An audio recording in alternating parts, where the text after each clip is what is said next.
A mother lifts soaked denim from murky water and watches the porcelain beneath her hands blister like sunburned skin. The bathtub hisses. This is the story of a family that vanished so completely that investigators questioned whether they ever existed at all. Yet the evidence they left behind was impossible to ignore.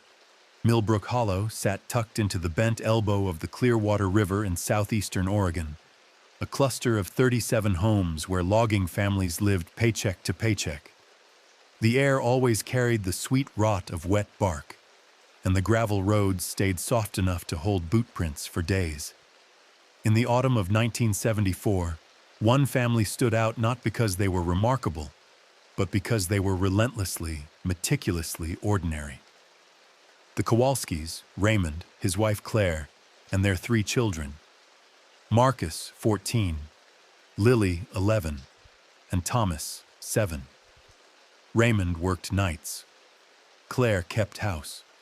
The children attended Millbrook Elementary, a 2-room schoolhouse where Miss Dunbar taught all grades at once. Raymond Kowalski drove a 1968 Ford pickup with a dented tailgate and no rear license plate. Every evening at 6:45 p.m., he left the small clapboard house at the end of Alder Road, turned left onto Highway 12, and disappeared into the Douglas fir darkness. He returned at dawn smelling of diesel and something sharper, something metallic that clung to his flannel shirts, even after Claire washed them twice. When neighbors asked where he worked, Raymond offered the same vague answer. Industrial contracting, pays cash. No one pressed. In Millbrook Hollow, you didn't question how a man fed his family, but the children collected stones. Marcus, Lily, and Thomas spent their afternoons wading the shallows of the Clearwater, filling canvas sacks with smooth river rocks no larger than walnuts. The stones themselves looked ordinary in daylight, gray flecked with quartz, cold to the touch. Yet every evening, just after sunset, the children would line them along the porch railing, and the rocks would begin to glow. Not brightly, not enough to read by. Just a faint amber luminescence like embers banked beneath ash. Neighbors noticed.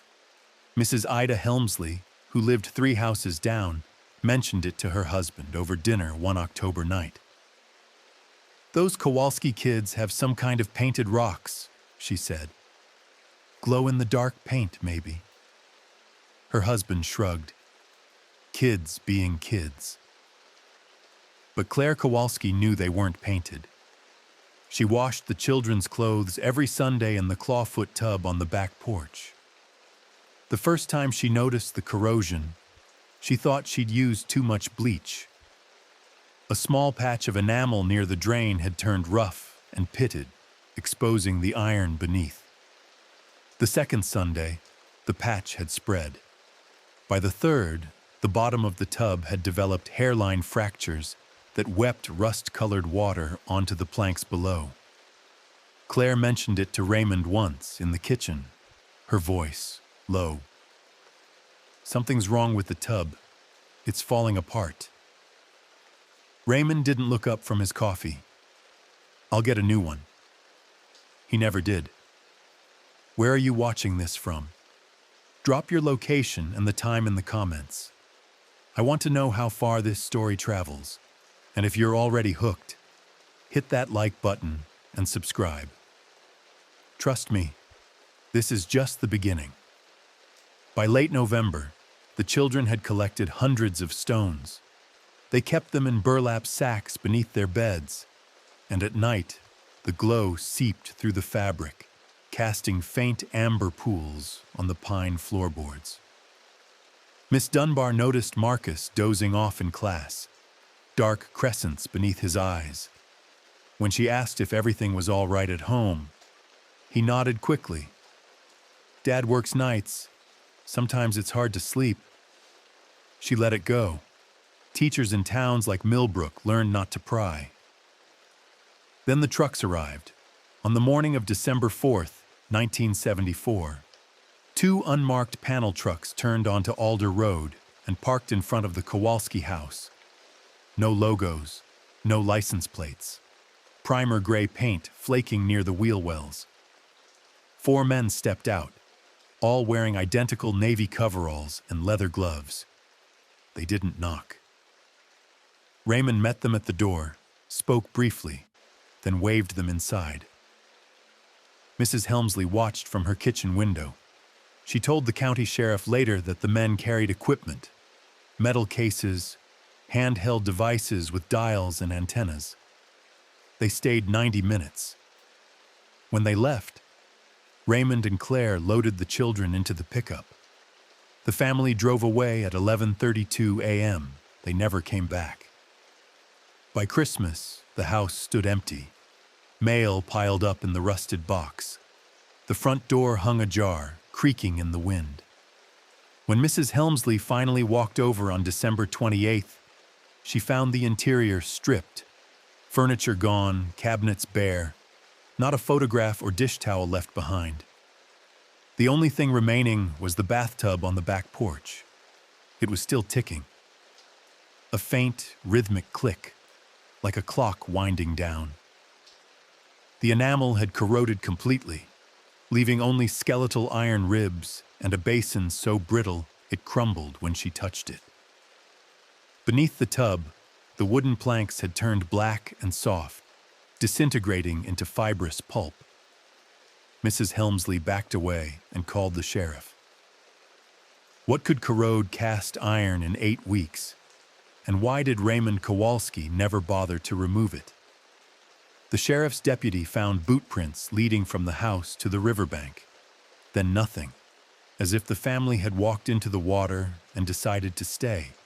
Understanding what happened to the Kowalskis means understanding what Raymond did in those night shift hours, and why no employer ever came forward to claim him. Sheriff Vernon Potts arrived at the abandoned Kowalski house on the afternoon of December 29, 1974. He was 58, a former Marine who'd spent 20 years keeping peace in a county where the worst crimes were bar fights and poached deer. He brought Deputy Carl Denton, a notebook, and a Polaroid camera. What they documented that day would later be sealed in a county file marked "Unresolved, no active investigation." The house itself offered almost nothing. Empty rooms, dust outlines where furniture had stood. In the children's bedroom, faint amber stains on the floorboards beneath where the beds had been. Stains that glowed dimly when Denton turned off his flashlight. Potts scraped a sample into an evidence bag. In the kitchen, the pantry still held 3 cans of creamed corn and a box of saltines. The refrigerator was unplugged, door propped open, interior scrubbed clean. No photographs, no mail, no personal effects of any kind, except in the crawl space.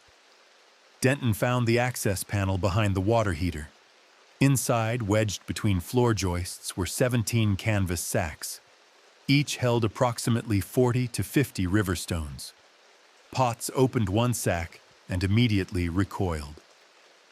The stones were warm, not hot, but body temperature warm, as if they'd been held in someone's palm moments before. Under the beam of Denton's flashlight, they showed no glow. But when he switched it off, the amber luminescence returned. Brighter now, pulsing faintly, almost like a heartbeat.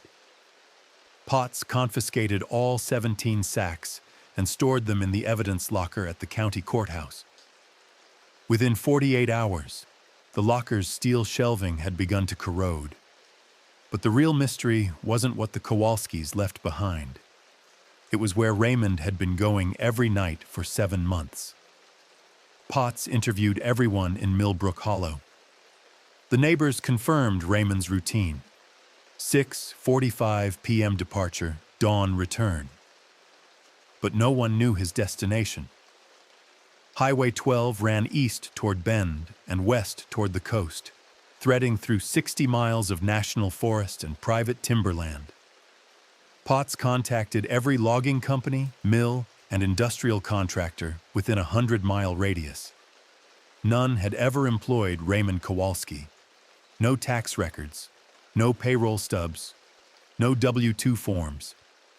According to the IRS, Raymond hadn't filed a return since 1971. Yet the family had money.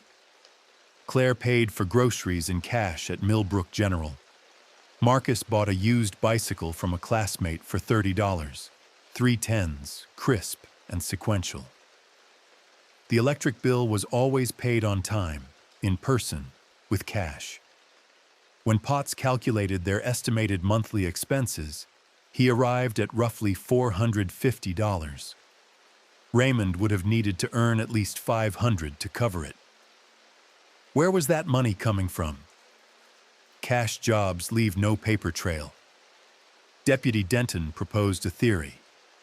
Raymond was hauling contraband. Marijuana cultivation was climbing in southern Oregon, and growers needed drivers who wouldn't ask questions. But Potts disagreed. Drug runners don't bring their work home, he said, and they don't let their kids play with evidence. So what were the stones? Potts sent 3 samples to the Oregon State University Geology Department. The response arrived by mail on January 14, 1975. Professor Martin Kress wrote, "Samples appear to be common river basalt, likely Miocene in origin, mineral composition, plagioclase, feldspar, pyroxene, olivine. No rare earth elements detected, no synthetic coatings. Luminescence properties are unexplained and do not correspond to known phosphorescent materials. Recommend further spectroscopic analysis." Potts never sent further samples. The courthouse evidence locker had become unusable. The steel shelves had developed rust holes the size of fists, and the concrete floor beneath the sacks had begun to crack and powder. On January 20th, Potts removed the sacks, drove them to a quarry outside town, and buried them in a 20-foot pit beneath limestone gravel. He told no one except Denton. Meanwhile, the investigation into Raymond's employer went nowhere. Potts expanded his search. He contacted the Atomic Energy Commission, the Department of Defense, the Bureau of Land Management. He drove Highway 12 himself, stopping at every access road, logging spur, and unmarked turnoff.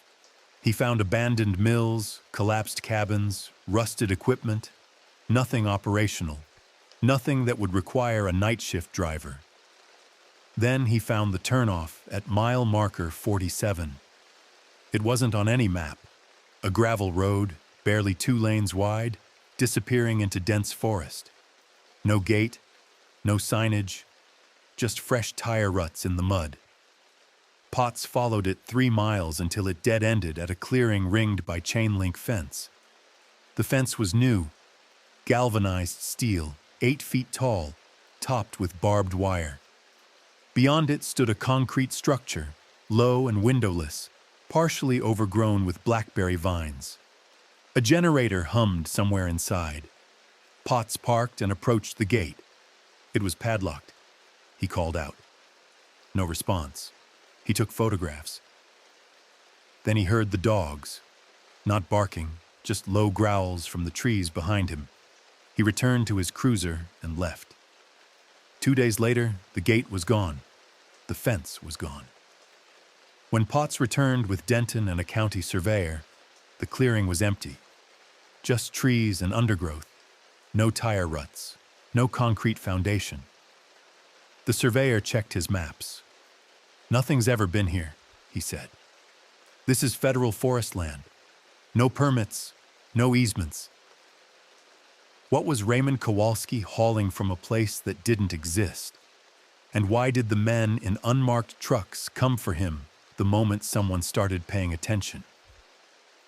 Marcus Kowalski's teacher kept a journal entry dated November 18, 1974. Student exhibits signs of chronic exhaustion, refuses to participate in recess, says the light keeps him awake. Before the family vanished, the children were changing, and the adults who noticed chose to look away. Miss Eleanor Dunbar had taught at Millbrook Elementary for 12 years. She knew when a child was hungry, scared, or hiding something. By mid-November, all three Kowalski children fell into the third category. Marcus arrived late most mornings, his homework incomplete, his eyes bloodshot. Lily stopped raising her hand in class. Thomas, the youngest, began drawing pictures during silent reading. Not the crude stick figures typical of 7-year-olds, but detailed sketches of geometric patterns, concentric circles with radiating lines, symbols that looked almost architectural. Miss Dunbar kept one of Thomas's drawings. She showed it to Sheriff Potts during his investigation. The pattern resembled a mandala, but the symmetry was too precise for a child's hand. At the center, a circle divided into 8 segments, each containing a smaller circle, radiating outward, lines that branched and rebranched like tree roots or blood vessels. At the bottom, Thomas had written in careful block letters, "Dad's work," but the exhaustion was only part of it. On November 22nd, during lunch, Lily Kowalski fainted. Miss Dunbar carried her to the nurse's office, a converted storage closet with a cot and a first aid kit. The school nurse, Mrs. Gretchen Voss, took Lily's temperature, 99.2 degrees. Elevated, but not alarming. She asked Lily if she felt sick. Lily shook her head. "I'm just tired," Mrs. Voss asked when she'd last eaten. "This morning, oatmeal." Mrs. Voss checked Lily's arms for bruises, her scalp for lice, her throat for swelling. Everything normal. Then she noticed Lily's hands. The palms were stained dark gray, almost black, as if she'd been handling charcoal. Mrs. Voss asked what she'd been touching. Lily pulled her hands away. "Just rocks." Mrs. Voss tried to wipe the stains with a damp cloth. They didn't come off. She scrubbed harder. The stains remained, and Lily winced. "It hurts." Mrs. Voss stopped. The skin beneath the stains felt rough, thickened, like calluses forming in reverse. Not from friction, but from something soaking in. Mrs. Voss sent Lily home with a note recommending Claire take her to a doctor. Claire never did. The glow was getting brighter. By late November, neighbors began complaining. The Kowalski house emitted a faint amber light at night, visible through the curtains, bright enough to cast shadows on the gravel road outside. Mrs. Helmsley mentioned it to her husband again. "They're running some kind of lamp all night. It's keeping me awake." He suggested she stop watching their house. She didn't. On the night of November 27th, Millbrook Hollow experienced a power outage. A transformer on Highway 12 blew during a windstorm, cutting electricity to the entire area. The outage lasted 4 hours. Mrs. Helmsley sat in her dark kitchen and looked out the window. Every house on Alder Road was black, except the Kowalskis. Their windows glowed softly, pulsing in slow rhythm, like something breathing. She told Sheriff Potts this during his investigation. He wrote it down, but didn't pursue it. What crime was there in having light during a blackout? But parents at Millbrook Elementary were beginning to talk. Why did the Kowalski children always smell like metal? Why did Marcus have burn marks on his forearms, small circular scars that he claimed came from helping Dad? Why did Thomas tell his classmate Eddie Marsh that his father worked underground, where the air tastes like pennies? Eddie's mother, Linda Marsh, brought her concerns to Principal Howard Keck. He was 63, 2 years from retirement, a man who believed problems solved themselves if you ignored them long enough. "The Kowalskis are private people," he told Mrs. Marsh. "Unless there's evidence of abuse, I can't intervene." Mrs. Marsh asked if chronic exhaustion, burn marks, and strange behavior counted as evidence. Keck said it didn't. She never brought it up again. Would you have? If you saw a child struggling, but no one else seemed concerned, would you push harder, or would you trust that someone else would handle it? The last person to speak with Claire Kowalski before the family disappeared was Ida Helmsley. It was December 3rd, mid-afternoon. Claire was hanging laundry on the line behind the house, and Ida walked over with a basket of apples. She offered them as a gesture of neighborliness, though later she admitted it was mostly an excuse to ask questions. "Your bathtub's falling apart," Ida said, nodding toward the porch. "You should have Raymond look at it." Claire didn't turn around. "He knows. Seems dangerous. Rusty metal, kids running around. They don't go near it."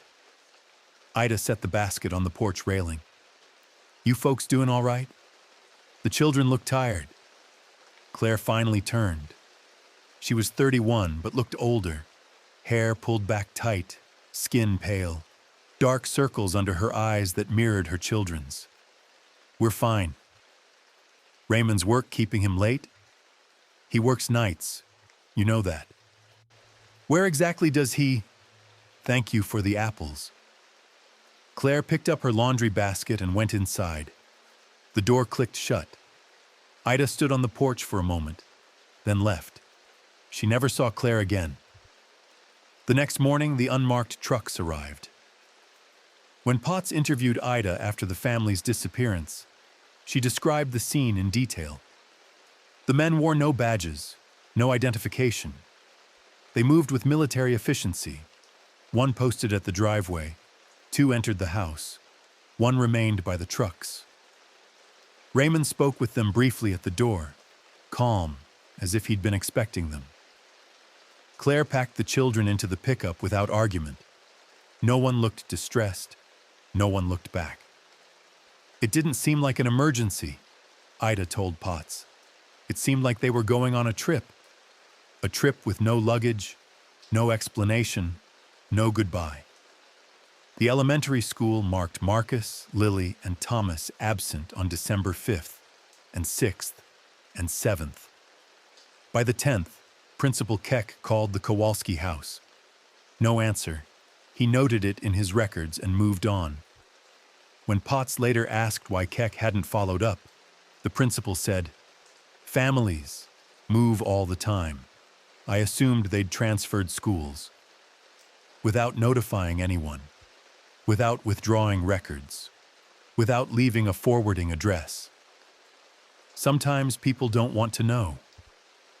The stones hidden in the crawl space weren't the only things the children collected. When Deputy Denton searched the property, he found a coffee can buried beneath the back porch steps. Inside, 37 small bones. Animal bones, mostly. Bird skulls, squirrel ribs, something that might have been a rabbit's pelvis, but also 3 human teeth. Baby teeth, by the size and shape. Denton bagged them and sent them for analysis. The state lab confirmed they were human, ages 6 to 10, extracted post-mortem. Whose teeth were they? And why had the Kowalski children buried them like treasure? A postal worker named Eugene Drift remembered delivering mail to the Kowalski house exactly once. A manila envelope with no return address, marked only with a string of numbers that looked like coordinates. The men in unmarked trucks didn't arrive by accident, and they weren't the first outsiders to take an interest in what Raymond was bringing home from his night shifts. Sheriff Potts spent January 1975 chasing paper trails that evaporated the moment he got close. He filed requests with the Social Security Administration for Raymond Kowalski's employment history. The response came back stamped, "No records found." He contacted the Oregon Department of Revenue for state tax filings. Same result. He even reached out to the Veterans Administration, thinking Raymond might have military ties. Nothing. According to every official database, Raymond Kowalski had stopped existing as an economic entity in 1971. The same year, the family moved to Millbrook Hollow. But someone had been paying him. Claire's bank records, subpoenaed from First National Bank in Bend, showed monthly cash deposits ranging from $400 to $700. The deposits were always made in person, always by Claire, always in 20s and 50s. The bills themselves left no trail. The bank teller who processed most of the transactions, a woman named Beverly Stokes, told Potts that Claire never volunteered information. She'd hand me the cash, I'd deposit it, she'd leave. Professional? Polite? Like clockwork? Potts asked if the bills ever seemed unusual. Marked, sequential, foreign. Beverly said no. Just cash, American currency, nothing memorable about it. Except it came from nowhere. Deputy Denton took a different approach. He started visiting truck stops, diners, and gas stations along Highway 12, showing Raymond's photograph, a grainy image copied from Marcus's school file, showing Raymond at a parent-teacher night in 1973. Most people didn't recognize him, but at a Chevron station near mile marker 39, the night attendant, a man named Dale Corcoran, paused. "Maybe," Dale said. "Guy used to come through here late, real late, 2, 3 in the morning. Drove an old Ford pickup, always alone. Paid cash for diesel." Denton asked if he remembered anything else. "Smell," Dale said. "Like metal shavings and something chemical. Burned into his clothes. And his hands. Always wore gloves, even in summer." Denton asked when he'd last seen the man. "November? Early December? Hard to say. Night shifts blur together." Denton pressed. "Did the man ever mention where he was coming from or going to?" Dale shook his head. "Didn't talk much. But one time his truck bed was covered with a tarp. Wind caught it while he was pumping gas, flipped it up for a second. I saw metal barrels underneath, small ones, maybe 5-gallon drums. They had stencils on the side, numbers and letters, like military surplus." "What were the markings?" "Couldn't tell you. Too dark. But I remember thinking it was odd because the guy didn't look military. Looked tired. Looked like he wanted to be anywhere else. Contractors haul equipment. Criminals haul contraband. What do you haul when you're neither?" Potts requested assistance from the FBI's Portland field office. He submitted a formal inquiry outlining the family's disappearance, the unexplained income, the corroded evidence, and the mysterious facility at mile marker 47. The FBI response arrived 3 weeks later. Insufficient evidence of federal crime. Recommend continued investigation at county level. Translation: Not our problem, but someone was paying attention. On February 9th, 1975, Potts returned to his office after lunch and found a man sitting in the waiting area. Mid-40s, gray suit, no badge visible, briefcase on his lap. He stood when Potts entered. "Sheriff Potts? My name is Gordon Lyle. I'm with the Department of Energy." Potts had never contacted the Department of Energy. He asked what Lyle wanted. "I understand you've been investigating a missing family, the Kowalskis." "That's correct." "I'd like to discuss the materials you confiscated from their residence." Potts felt his jaw tighten. The stones had been buried for 3 weeks. He'd told only Denton. "What materials?" Lyle opened his briefcase and removed a file folder. Inside, photographs of the Kowalski house, interior shots, the crawl space, the sacks of stones, images Potts had taken with his Polaroid camera, images that had never left his evidence files. "Where did you get those?" Potts asked.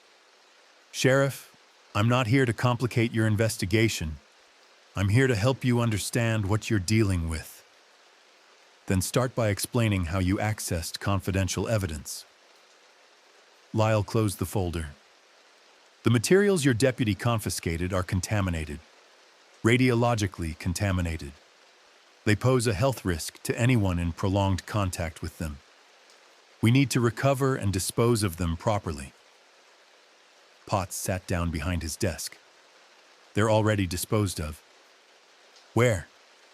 Buried, off-site, secure location. I'll need the coordinates. I'll need a warrant. Lyle didn't blink. Sheriff, this isn't a negotiation. The materials are federally regulated. If you don't cooperate, I'll have this office shut down by end of business tomorrow and conduct the recovery myself. Potts stared at him. 20 years in law enforcement, and he'd never been threatened so politely. What exactly was Raymond Kowalski hauling? That's classified. From where? Also classified. Then I don't have anything else to say to you. Lyle stood, snapped his briefcase shut, and walked to the door. He paused. The family's gone, Sheriff. You won't find them. Stop looking, for your own safety. He left. Potts sat in silence for 10 minutes. Then he drove to the quarry where he'd buried the stones. The pit was empty. Freshly excavated, the limestone gravel scraped clean. Tire tracks leading to the access road. Heavy vehicle, probably a flatbed truck. No workers, no equipment left behind. Just an empty hole. Someone had been watching him the entire time. Denton ran the name Gordon Lyle through every federal directory he could access. No matches. No employee by that name in the Department of Energy, the Nuclear Regulatory Commission, or any related agency. Either Lyle had used a false identity, or he worked for an organization that didn't officially exist. Potts made one final attempt. He contacted Eugene Drift, the postal worker who'd mentioned delivering a manila envelope to the Kowalski house months earlier. Eugene remembered it clearly. October, maybe late September. No return address, just a string of numbers across the top. Looked like map coordinates or a file code. Heavy envelope, stiff. Felt like photographs or documents inside. Potts asked if he remembered the numbers. Eugene closed his eyes. Started with 44, then a dash, then more numbers. I remember thinking it looked like latitude, longitude, but I'm no expert. Latitude 44 degrees placed the location somewhere in central Oregon. But without the full sequence, the coordinates were useless. They could point to thousands of square miles of forest, desert, or mountain range. A job with no employer. Pay with no source. Instructions delivered by mail. The only question left was whether Raymond had been working for someone, or whether he'd stumbled into something he couldn't walk away from, and brought his family down with him. Either way, the men in unmarked trucks had come to clean up the mess, and they'd done it so efficiently that even the sheriff couldn't prove they'd been there at all. 3 months after the Kowalskis vanished, a fisherman found a child's shoe wedged between rocks 2 miles downstream. Canvas, size 3, sole worn smooth, and still glowing faintly in the twilight. The Clearwater River held secrets, and in the spring of 1975, it began giving them up one piece at a time. March 19th. The snowmelt had started, swelling the river to twice its normal width. A local fisherman named Roy Tibbs was working the pools near Hackleman Creek when his line snagged on something lodged between boulders. He waded in, expecting driftwood. Instead, he pulled up a small canvas sneaker, child-sized, caked with silt. He rinsed it in the current. Beneath the mud, he could see a name written in faded marker on the inside tongue. T. Kowalski, Thomas, the youngest. Roy brought the shoe to Sheriff Potts that same afternoon. Potts documented it, photographed it, then placed it in an evidence bag on his desk. As the sun set and his office dimmed, he noticed something. The shoe was glowing. Not bright, just a dull amber pulse, barely visible unless you were looking for it.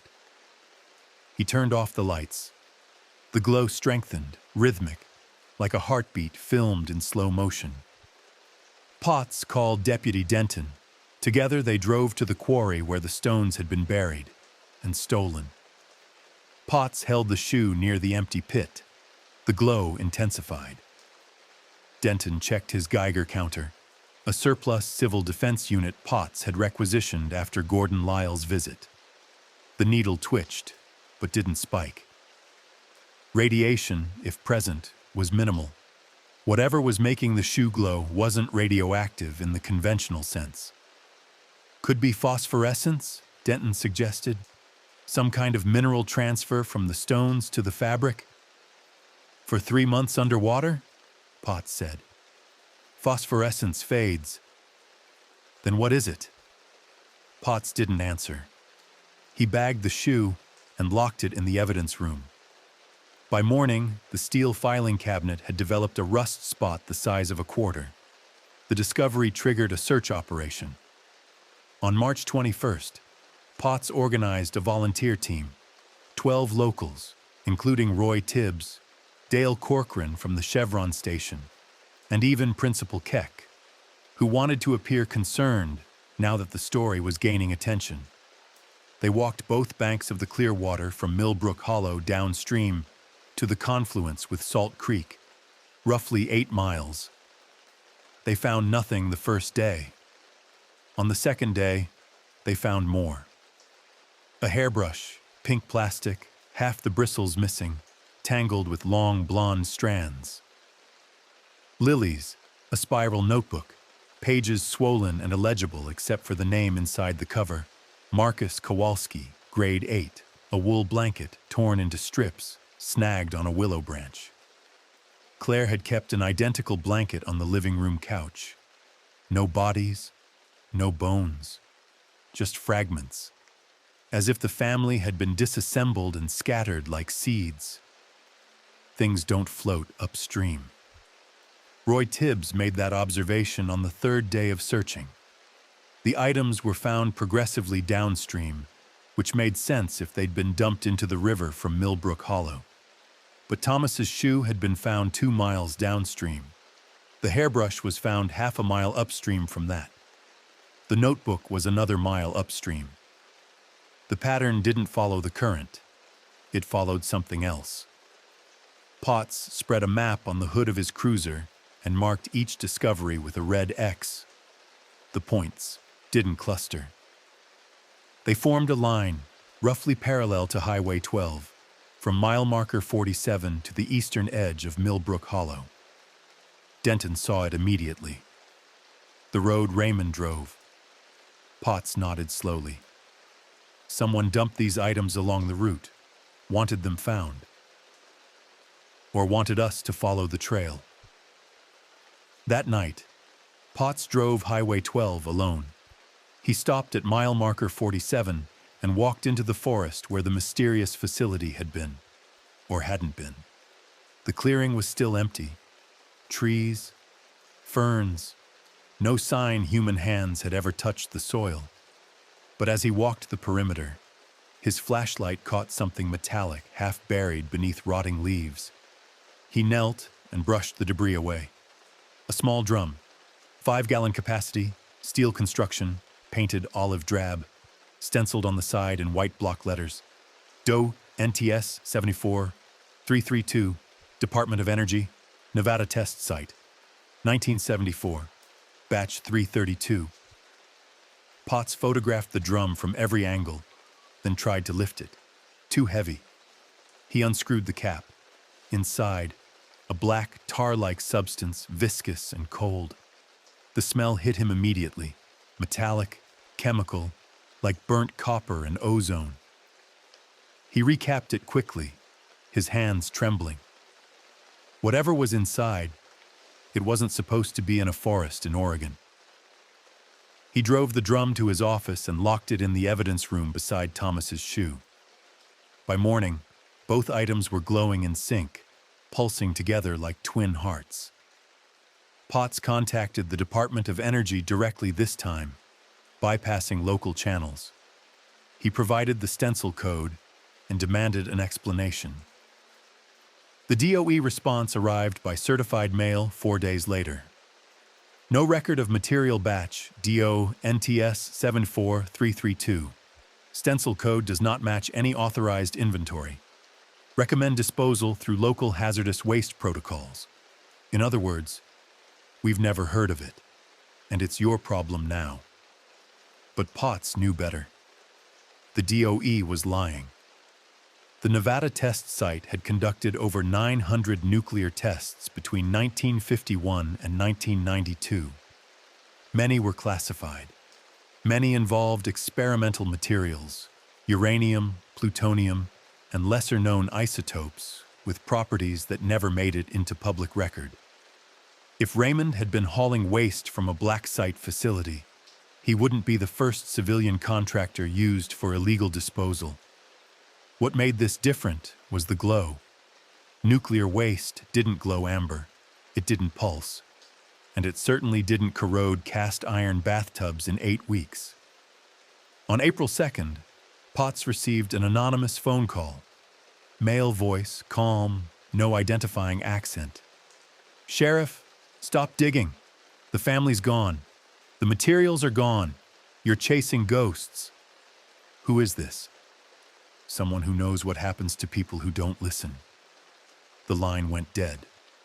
Potts played the tape for Denton. "They're watching us." "Have been the whole time," Denton said. "Question is, what are they protecting?" Potts looked at the map on his wall, the red X's marking each. Discovery. Not what, where. He drove to the Clearwater River at dawn. The water was clear, running fast over smooth stones. He waded in, scooped a handful of rocks from the shallows, and held them up to the light. Ordinary basalt, gray, cold, lifeless. But as the sun dipped below the ridge and shadow crept over the water, the stones in his hand began to glow. Faint, amber, pulsing. The children hadn't been collecting rocks. They'd been collecting evidence. Evidence that something in the river, something in the ground beneath it, had been contaminated. Not by Raymond's night shift hauls, but by whatever he'd been hauling from. The facility at mile marker 47 wasn't dumping waste. It was mining something. Something that leached into the water, into the stones, into the skin of 3 children who spent their afternoons wading in the shallows. And when the contamination became visible, when the stones started glowing and the bathtub started corroding, someone decided the Kowalskis knew too much. Did Raymond realize what he was carrying? Or did he just need the money? Potts never got the chance to ask, but he did find one more piece of the puzzle, buried in the county archives. A land survey from 1949 documenting mineral rights in the National Forest near mile marker 47. The survey noted anomalous magnetic readings and unidentified subsurface density at a depth of 200 feet. Recommended further geological study. No follow-up reports existed. Someone had found what was buried there, and 25 years later, they'd hired Raymond Kowalski to help them dig it out. On April 9, 1975, every item of evidence Sheriff Potts had collected, the shoe, the drum, the photographs, vanished from the locked evidence room overnight, leaving only empty shelves and the smell of ozone. The final act of the Kowalski case wasn't an investigation ending. It was an erasure so thorough that even the witnesses began questioning what they'd seen. Potts arrived at his office at 7:30 a.m. to find the evidence room door standing open. Not forced, not damaged, simply unlocked, as if someone had walked in with a key. The filing cabinet drawers hung empty. The steel shelves where he'd stored Thomas's shoe and the 5-gallon drum were bare, their surfaces scrubbed clean. No rust, no corrosion, no trace that anything had ever sat there. Even the Polaroid photographs he'd pinned to the corkboard were gone, leaving only pinholes in the cork. Deputy Denton arrived 20 minutes later. Potts was sitting at his desk, staring at his hands. "They took everything," Potts said quietly. "Every piece of evidence, every document. The case file's gone." Denton checked the locks. No scratches, no tool marks. "Who has keys to this room?" "You and me." "Then how?" "They've been inside this building before, Carl. They've been watching us the whole time. They knew exactly what we had." Denton walked to the window and looked out at the empty street. "What do we do?" Potts didn't answer immediately.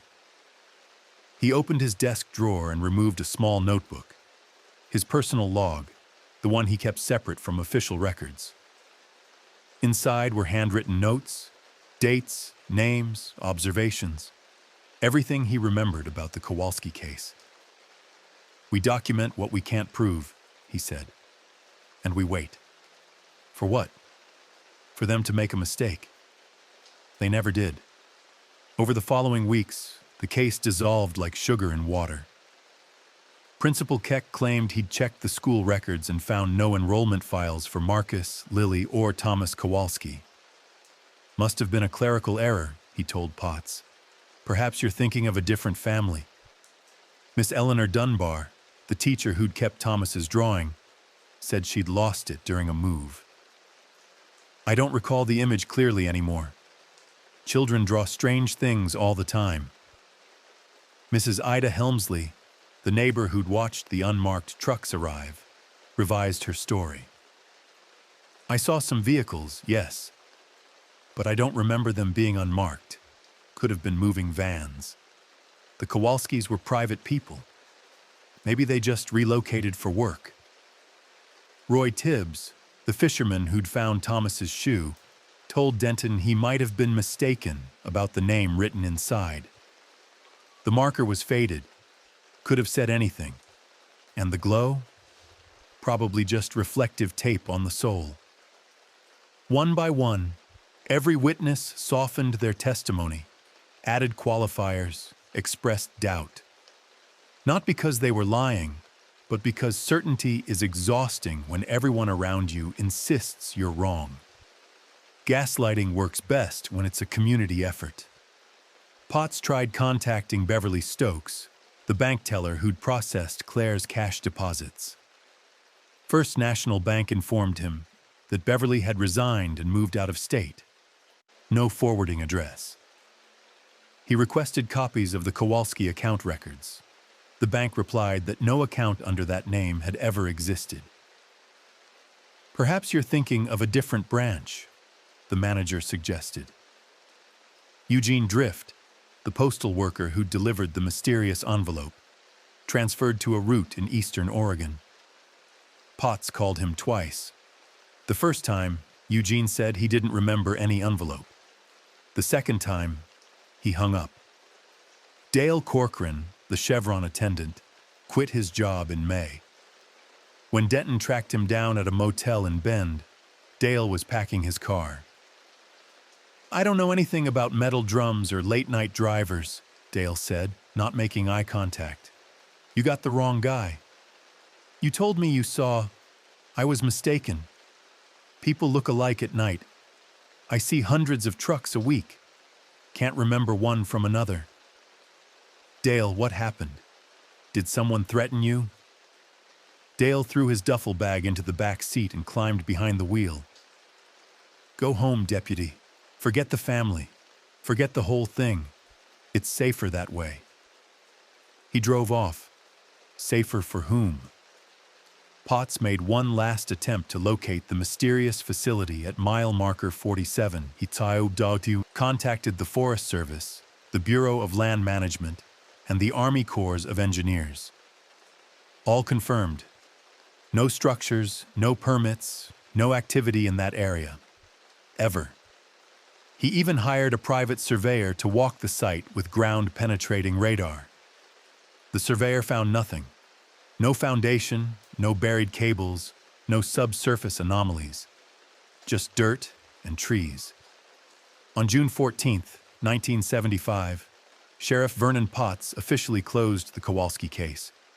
His report, filed with the county clerk, stated, "No evidence of foul play. Family likely relocated out of state. No further investigation warranted." It was 3 sentences long. Deputy Denton asked him why he didn't fight harder.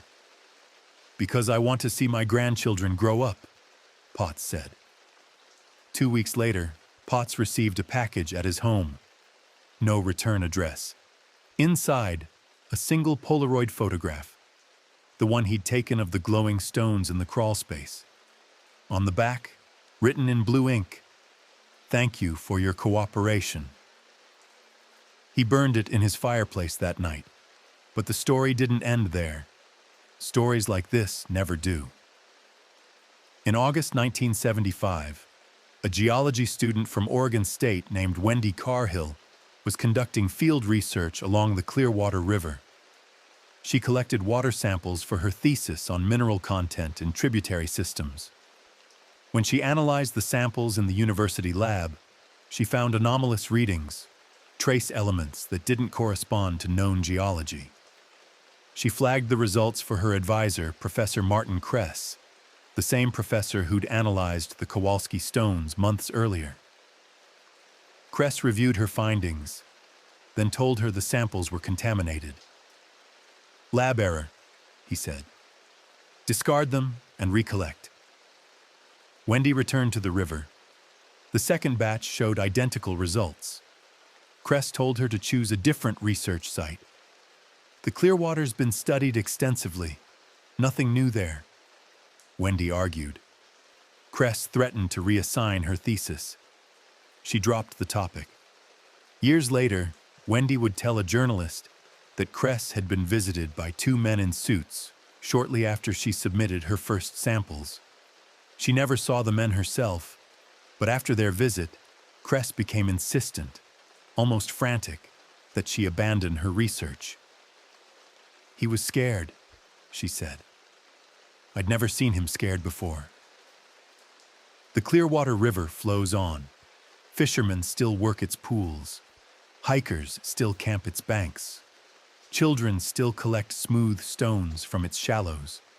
And on certain nights, when the light is just right and the air is still, some of those stones glow faintly amber, a reminder that some things never wash away, no matter how deep you bury them. In 1993, the Soviet Union collapsed, and declassified documents revealed the existence of secret nuclear projects across the United States. Facilities that operated without congressional oversight, staffed by contractors paid in cash, erased from official records the moment their usefulness expired. Some of those facilities were in Oregon. Most were never named. Sheriff Vernon Potts died in 2001.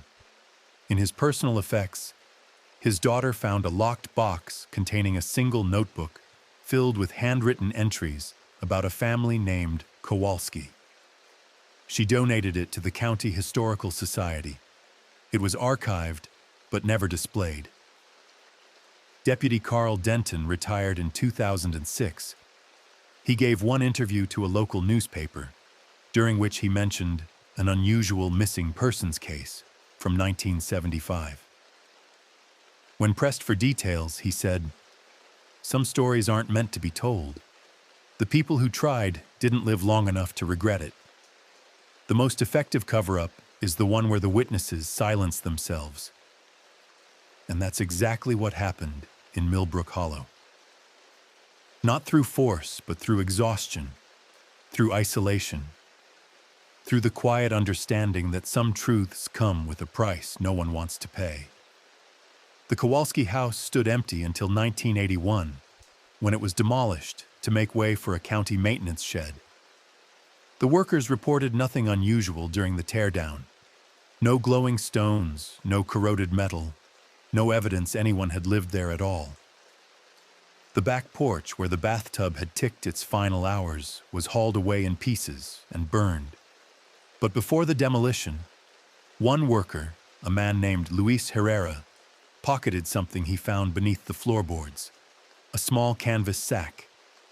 Inside, 7 river stones, smooth and gray. He brought them home as a curiosity. By the next morning, they were glowing. By the end of the week, his toolbox had begun to rust. Luis threw the stones back into the Clearwater River and never spoke of them again. Where did the Kowalskis go? No one knows. No bodies were ever recovered. No confirmed sightings were ever reported. The family simply stepped into the back of Raymond's pickup on December 4th, 1974, and drove into a question mark. But sometimes, late at night, residents along Highway 12 report seeing an old Ford pickup with a dented tailgate, no rear license plate, headlights dim, driving slowly as if searching for a turnoff that no longer exists. In 2018, a metallurgist analyzing soil samples near mile marker 47 found isotopes that shouldn't exist naturally on Earth. Elements with half-lives so brief they decay in minutes, yet somehow stable in the ground for over 40 years. The Kowalski family vanished, but what touched them, remains, and the questions surrounding their disappearance have only deepened with time. Dr. Patricia Eng wasn't looking for a mystery when she accepted a contract with the Environmental Protection Agency in 2017. Her job was straightforward: assess soil contamination along decommissioned logging roads in the Willamette National Forest as part of a broader environmental remediation survey. She was methodical, thorough, and entirely unprepared for what she would find at mile marker 47. The samples were collected in March 2018, extracted from depths ranging from 6 inches to 3 feet. Standard protocol. Back at the lab in Corvallis, Dr. Eng ran spectroscopic analysis and immediately noticed irregularities. The soil contained trace amounts of an isotope her equipment couldn't identify. A signature that resembled technetium-99 but with an altered neutron structure. She ran the test 3 more times. Same result.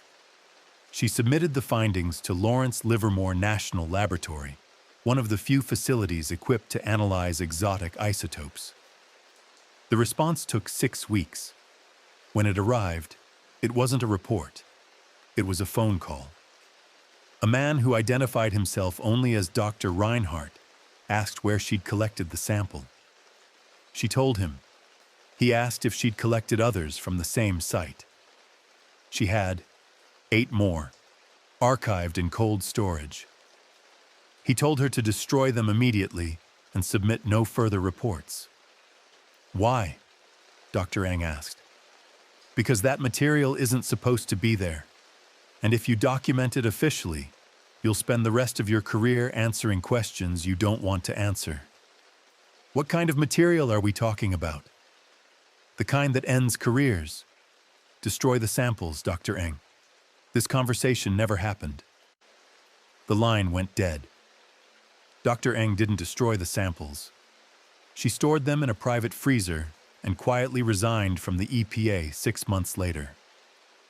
In 2023, she published an anonymous paper in an obscure materials science journal detailing the isotope's properties without naming the location. The paper was removed from the journal's database within 72 hours. No explanation given. She still has the samples. She still doesn't know what they are. Some discoveries don't get published. They get buried. Meanwhile, interest in the Kowalski case has grown. Online forums dedicated to unsolved disappearances have dissected every detail, spawning theories ranging from government cover-ups to interdimensional portals. A podcast called Vanished Without Trace devoted 4 episodes to the family in 2021, interviewing distant relatives who'd never heard of Raymond or Claire until the hosts contacted them. None could verify the family existed, Birth certificates, marriage licenses, social security records, all missing or never filed. The podcast hosts tracked down Carl Denton, now in his 80s, living in a retirement home in Eugene. He refused to speak on record, but handed them a photocopy of Sheriff Potts's personal notebook, the one Potts's daughter had donated to the County Historical Society. The notebook contained sketches of the geometric patterns Thomas Kowalski had drawn, measurements of the corroded bathtub, and a single entry dated April 10th, 1975. They're erasing it, all of it. If you're reading this, I'm either dead or I gave up. Don't make my mistake. Don't look for answers you're not allowed to find. The podcast reached 2 million downloads. The County Historical Society reported the original notebook had been stolen from their archives shortly after the episodes aired. In 2022, a Reddit user named SilentWatcher42 claimed to have found the Kowalski house's former location using satellite imagery and property records. They posted coordinates and historical plat maps showing a structure at the eastern edge of what had been Millbrook Hollow. Within hours, dozens of users descended on the site. They found a county maintenance shed, as expected, but behind it, partially overgrown, they discovered a concrete foundation that matched the dimensions of the original house. One user brought a black light. The concrete fluoresced amber in irregular patches, as if something had soaked in and never washed out. Another user brought a Geiger counter. It clicked intermittently, not dangerously, but noticeably above background radiation. Soil samples taken from the site and analyzed privately showed the same unidentified isotope Dr. Eng had found at mile marker 47. The county seized the property 2 weeks later, citing environmental hazards, and erected a chain-link fence. No cleanup crews ever arrived. The fence remains. What's most disturbing isn't what was found. It's what people continue to find. In 2019, a kayaker navigating the Clearwater River discovered a rusted metal drum lodged in the rocks near the old Hackleman Creek confluence. It matched the description of the drum Sheriff Potts had recovered in 1975. Olive drab paint, 5-gallon capacity, stenciled with DOE NTS 74332. The kayaker called the local sheriff's office. Deputies arrived, photographed the drum, and hauled it away. No report was ever filed. When the kayaker followed up, the department claimed no such call had been made. The drum reappeared 3 months later in the exact same location. This time, no one touched it. It sat there for 2 years, slowly rusting, until spring floods in 2021 swept it downstream. It hasn't been seen since. But every few months, someone posts a photo on social media claiming to have found it. Always in a different location along the river. Always with the same stencil. Always glowing faintly in low light. Are they hoaxes, mass hysteria, or is something still leaching from the ground into the water, embedding itself in objects the way it embedded in river stones 40 years ago? The land remembers what people forget. In 2024, the Department of Energy quietly purchased 80 acres of land surrounding mile marker 47 through a shell corporation. No public announcement, no environmental impact statement. The transaction was discovered by a journalist named Marcus Tully, who'd been researching Cold War-era nuclear sites for a book. He contacted the DOE for comment. They denied any involvement. He published the land records anyway. His book was never released. The publisher cited unresolvable legal concerns. Tully's research files were leaked online 6 months later. Among them, testimonies from former DOE contractors who claimed to have worked at off-book facilities in Oregon during the 1970s. One contractor, speaking anonymously, described hauling barrels of experimental waste from an underground laboratory to temporary storage sites along rural highways. "We didn't ask what was in them," the contractor said. "We were paid not to ask, but sometimes the barrels would hum. Not loud, just a low vibration, like they were alive." Asked if he remembered the facility's location, the contractor said, "Highway 12, somewhere past Bend. There was a checkpoint, but no signs. You'd turn off the main road and just disappear into the trees. When you came back out, you'd lost an hour, but your watch said you'd only been gone 15 minutes. Time dilation, spatial distortion, isotopes that shouldn't exist. If Raymond Kowalski was hauling material from a facility like that, material that warped space, corroded metal, and glowed with impossible light, then the question isn't whether he knew what he was carrying. The question is whether he was ever meant to survive carrying it. And the answer, written in corroded bathtubs and glowing stones and families erased from record, is no. But the story refuses to die. Because every few years, someone new stumbles onto a piece of it. A photograph, a document, a rusted drum in a river, and the questions start again. Who were the Kowalskis? Where did they go? What were they exposed to? And who decided their silence was worth more than their lives? The answers are still out there, buried under classified stamps and forged records, and the quiet complicity of people who chose not to see.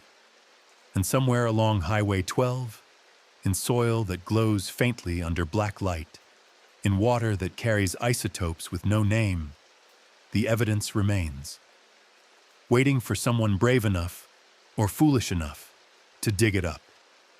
To this day, hikers along the Clearwater River report finding stones that glow at dusk, smooth, gray, cold to the touch, humming faintly when held to the ear, as if something deep below is still calling out. We're only scratching the surface. The next case is even darker. Subscribe before it drops.